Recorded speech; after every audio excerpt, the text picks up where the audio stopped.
Assalamualaikum, hai teman-teman semuanya. Nah, kali ini saya mau bikin roti. Nah, untuk roti ini ya teksturnya tuh bener-bener lembut banget ya teman-teman. Meskipun diuleninnya cuman pakai tangan aja. Nah, ini cocok banget buat pemula atau buat teman-teman yang belum pernah nyobain bikin roti. Nah, silakan dicoba resep ini ya teman-teman. Ya, kita langsung aja siapkan bahan-bahannya ya. Nah, sekarang kita bikin isiannya dulu ya teman-teman. Nah, di sini saya sudah siapkan air, lalu masukkan gula pasirnya, terus daun pandannya, lalu kita masak sampai mendidih. Nah, diaduk-aduk. Nah, kemudian kita tambahkan secukupnya pewarna makanan warna hijau pandan dan juga sedikit garam yaitu 1/3 sendok teh. Tadi saya lupa videoin. Lalu aduk lagi. Habis itu kita masukin parutan kelapanya. Teman-teman bisa menggunakan kelapa yang setengah tua ya. Lalu kita masak sambil diaduk-aduk. Nah, masaknya sampai kering seperti ini ya, sampai menyusut airnya. Nah, kalau misalkan sudah, tinggal kita angkat dan sisihkan dulu. Nah, selanjutnya kita bikin adonan rotinya. Di sini saya pakai tepung terigu protein sedang, terus campur dengan tepung terigu protein tinggi, lalu gula pasir, masukkan raginya, pakai ragi yang masih bagus. Kemudian tambahkan ini 10 sendok makan telur ya teman-teman, telur ayam. Lalu sisakan sedikit buat olesannya. Nah, aduk sampai tercampur rata.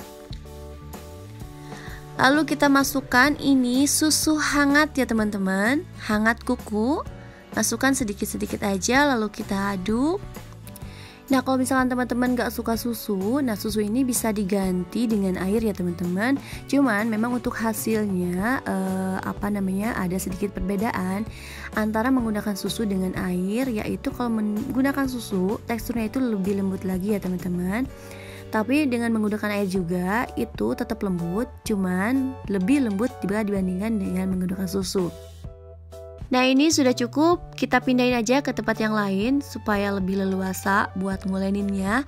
Nah, ini nguleninnya seperti mencuci baju ya teman-teman. Nah, digilas atau diulenin sampai setengah halus aja.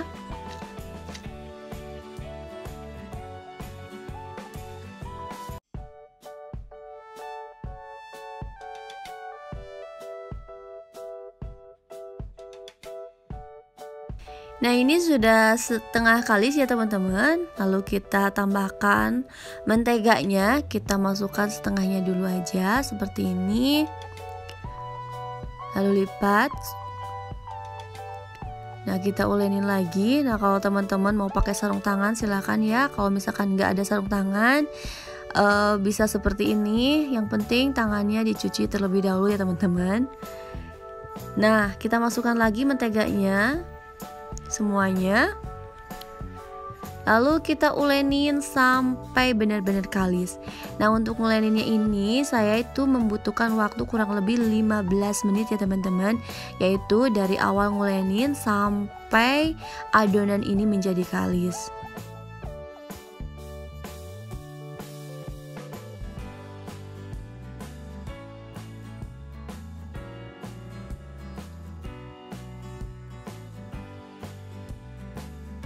Nah, ini sudah cukup ya, sudah kalis. Nah, ini sudah elastis adonannya. Bisa ditarik-tarik seperti ini ya teman-teman. Tuh, sudah beres.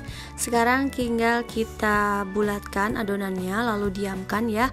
Nah, di sini saya diamkannya itu selama 1 jam. Jadi sampai mengembang 3 kali lipat ya teman-teman. Nah, jadi untuk mengembang 3 kali lipat ini tergantung suhu ruangannya ya teman-teman. Kalau misalnya suhu ruangannya agak panas, terus juga ragi yang dipakainya juga bagus, itu akan cepat mengembangnya. Jadi tidak harus 1 jam, bisa 1 jam kurang atau 1 jam lebih. Nah, kita tutup lalu simpan. Nah teman-teman, ini hasilnya sudah mengembang 3 kali lipat ya. Tadi saya diamkan selama 1 jam karena kebetulan di rumah ini lagi panas banget teman-teman. Nah sekarang selanjutnya kita buang ini udaranya ya. Kita kempiskan dulu, jangan sampai ada gelembung-gelembung udara di dalamnya. Kita ulenin dulu sebentar ya, sebentar aja. Nah habis itu nanti kita tinggal timbang ya teman-teman. Nah untuk satu adonan ini saya timbang menjadi 45 gram. Terus itu jadinya 13 buah ya teman-teman. Atau terserah teman-teman semuanya mau dibagi menjadi berapa bagian, silahkan. Ambil satu adonan, nah lalu kita pipihkan atau tipis-tipiskan seperti ini. Tarik-tarik secara perlahan. Jangan sampai tipis banget, takut nanti bocor pas diisi isiannya. Nah habis gitu kita tambahkan 1 sendok isian kelapanya, atau mau diganti sama isian yang lain juga boleh. Lalu kita rekatkan semua sisinya dibentuk bulat seperti ini. Nah rapihkan ya semuanya sampai rekat.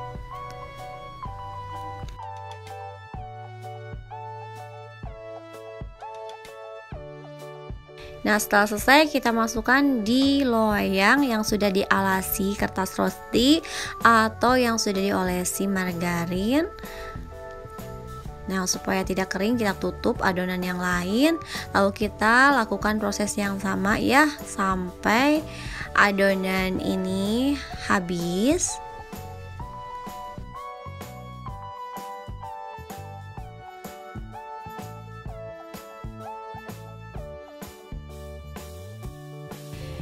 Nah ini sudah selesai ya teman-teman, yang di loyang yang bulat ini.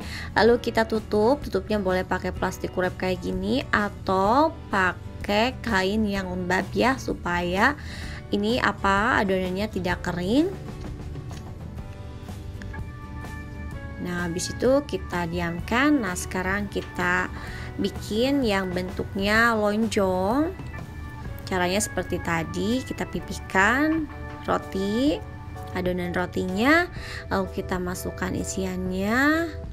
Habis itu kita rekatkan. Sini rekatkannya memanjang ya karena mau dibikin lonjong.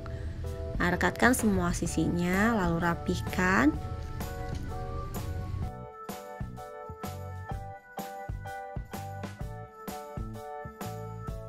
Seperti ini ya teman-teman. Lalu kita simpan di loyang.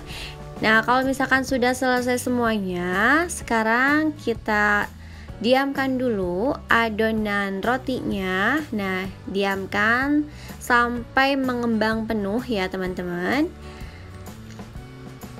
Ya ini teman-teman semuanya, ini yang sudah didiamkan tadi kurang lebih selama 1,5 jam hasilnya seperti ini, mengembang banget. Nah selanjutnya kita olesi sama telur yang sudah dikocok tadi ya sisanya.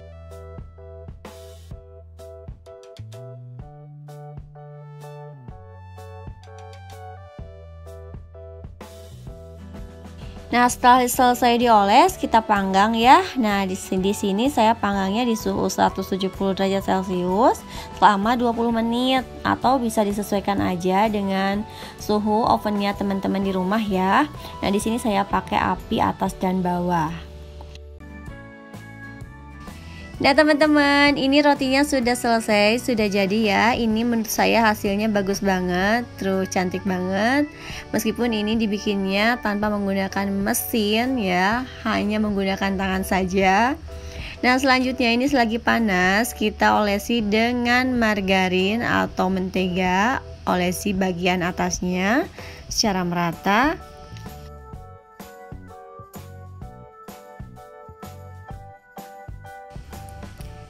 Nah ini setelah diolesi mentega hasilnya lebih mengkilat ya, lebih cantik teman-teman. Nah sekarang kita lanjut lihat ke tekstur rotinya. Nah untuk rotinya bisa teman-teman lihat ya, ini pas dibuka itu lembut banget.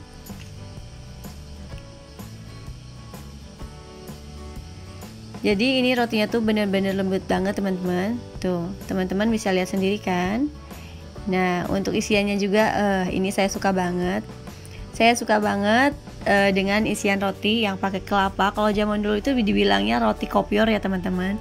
Cuman ini saya bikin versi roti sobek pakai isian roti kopior atau isian kelapa. Ini enak banget teman-teman. Nah, buat teman-teman di rumah, silahkan dicoba ya. Semoga resep ini bermanfaat. Dan jika video ini bermanfaat, silahkan untuk di like dan di share dan juga di subscribe. Terima kasih banyak yang sudah berkunjung. Wassalamualaikum warahmatullahi wabarakatuh.